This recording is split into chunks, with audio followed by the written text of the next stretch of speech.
All right, ladies and gentlemen, welcome into the Rocky Top Insider post-game show. This is Ryan Shumpert. I'm Rick Butler, standing right here in Memorial Gymnasium in Nashville, Tennessee, as number 5 Tennessee defeated Vanderbilt by a score of 75-62 right here in the building.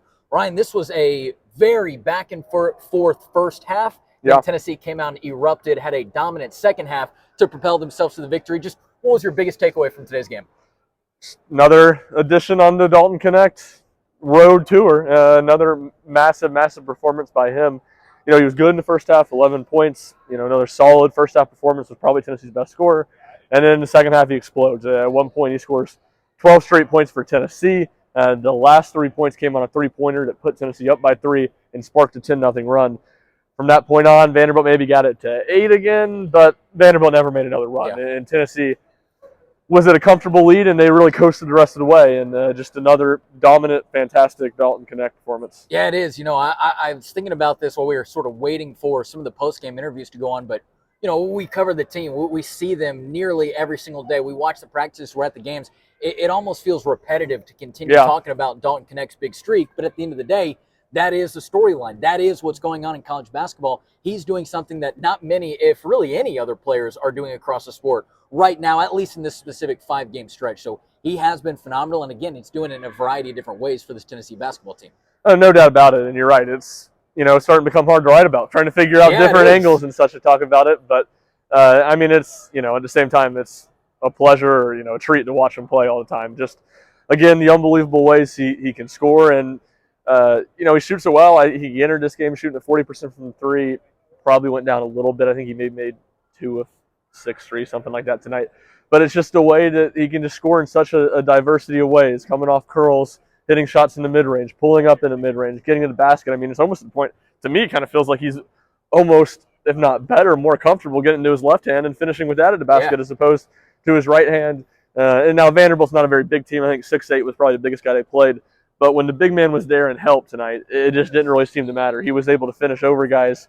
And again, just another phenomenal performance from him. Absolutely. You know, I can't remember exactly what the question was, but at one point during his post-game press conference, Rick Barnes specifically pointed out Jordan Gainey, and he pointed out Jordan Gainey's 3 from the corner in the second half. He talked about that being really one of the big differentiating factors in the game, and I felt, and I very much agreed. You go back to that moment in the game, Jordan Gainey hits the big 3. Going back over these last 2 games or so, it seems like he started to find his shot a little bit more. What did you think of his game, and how beneficial is that for Tennessee if they can get a little bit more consistency from Gainey as he showed in these last 2 games? Certainly. I mean, it would be big. And to me, it felt like Gainey and Vescovy were the 2 guys kind of in partner to Knecht tonight that were really big for Tennessee. And there were probably, I don't know, 4 guys that scored right around 10 points, throw Jonas Adu and Ziegler in.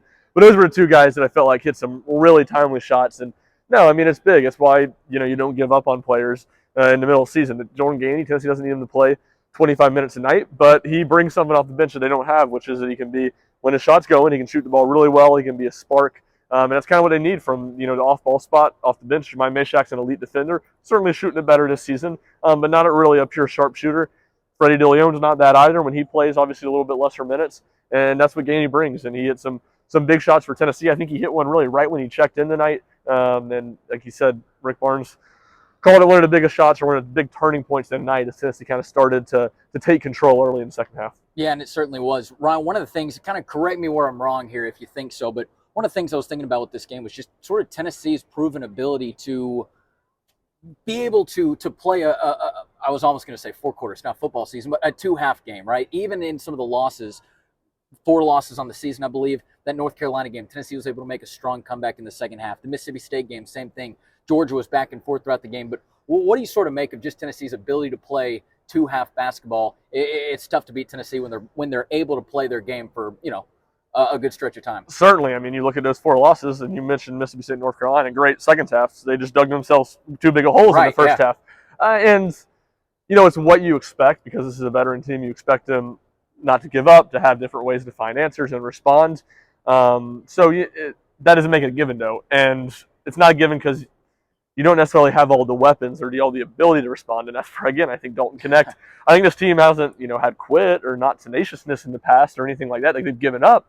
They just get down 12 points. Most nights they don't have the offensive firepower to be able to overcome that. Dalton Knecht gives them that, and on top of their defense, which you know is going to be there for just about all 40 minutes, or if it's not, it's going to be rare when it's not there. So it feels like, a lot of this stuff, it just, how's this team different? How's this team different with the same core from the past few years? It's largely Dalton Knecht. Guys have gotten better, but Dalton Knecht's what really separates us. Yeah. Again, a slugfest in the first half between Tennessee and Vanderbilt. The Vols, though, were able to come back and erupt in the second half, led to a 13-point win, as you see here, 75-62. Ryan, any other kind of final takeaways on the game today? Yeah, another turning point I'll say is when Rick Barnes got that technical, and right around the last minute of the first half, I think he was talking to Don Daly. I'm not sure which official gave him the technical, but it was someone he wasn't talking to. Yeah. Came over and teed him up. Said that might be a career first for him. Yeah.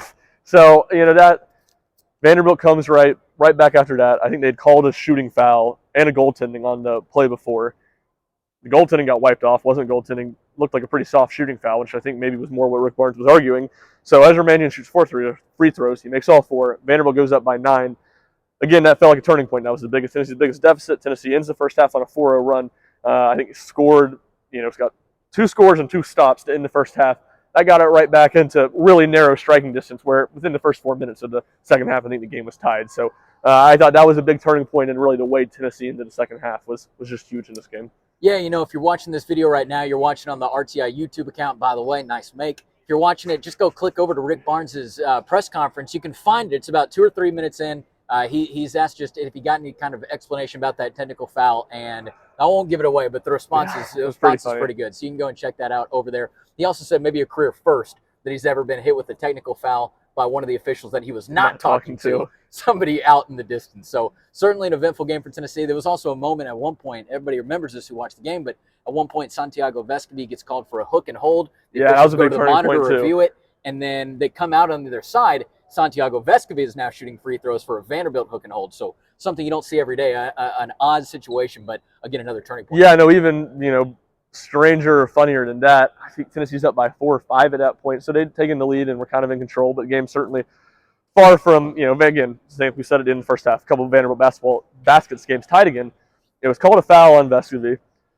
And the whole, it was right in front of us, down on that end, right in front of the Vanderbilt bench. The whole Vanderbilt coaching staff was imploring them, doing the hook and hold sign, go look at it, and they come back, they call a hook and hold on Vanderbilt. And instead of it, if they hadn't done that, it's probably just Vanderbilt's ball under the basket. Instead, Vescovi hits 2 free throws, and they come out and get the ball up. I can't remember. I think maybe Tennessee had a 3 that possession too. I think Vescovi missed one. Tennessee got the offensive rebounds. They scored. They might not have been a 3. I can't remember it 100%. But again, another big, less of a turning point because Tennessee was kind of building that lead, but that kind of helped them propel to that double-digit lead. A 180 hook and hold. You ever seen that before? Oh, man. No, not that I can think of. But man, you go back to 5 years ago in this very building, Tennessee, it was the first year to hook and hold. The officials were just addicted to calling hook and holds. Tennessee just got number 1 in the country, another bad Vanderbilt team, very similar time in the year. Right. They ended up not winning an SEC game. Again, it felt like Tennessee was all but dead late in that game. Tennessee gets a hook and hold, hits some free throws, gets that game to overtime, and then obviously wins in overtime. That was part of the Grant Williams show. So without this one tonight, I think I saw that on Twitter just like a day or 2 ago. Yeah, without this one, I think Tennessee probably still wins the game. It wasn't as important as the one 5 years ago, where if Tennessee doesn't get that hook and hold that night, I'm not sure they escape Memorial with a win. Yeah, certainly odd times here, but Tennessee does get the victory over Vanderbilt here on Saturday night. Again, number 5 Tennessee defeats Vanderbilt by a score of 75-62. Dalton Knecht leads all scores in the game with 32 points. We're going to go back and finish up some work right now, which you can go and find over on RockyTopInsider.com. Make sure you're checking that out each and every day. As well, make sure you're checking out the Rocky Top Insider social media accounts. This is Ryan Shumpert. If you want to follow him, you can do that at rshump00. I am Rick Butler. If you want to follow that, you can do it at Rick_Butler. But of course, thanks so much for listening to the Rocky Top Insider postgame show today. For Ryan, I'm Rick. This has been the RTI postgame.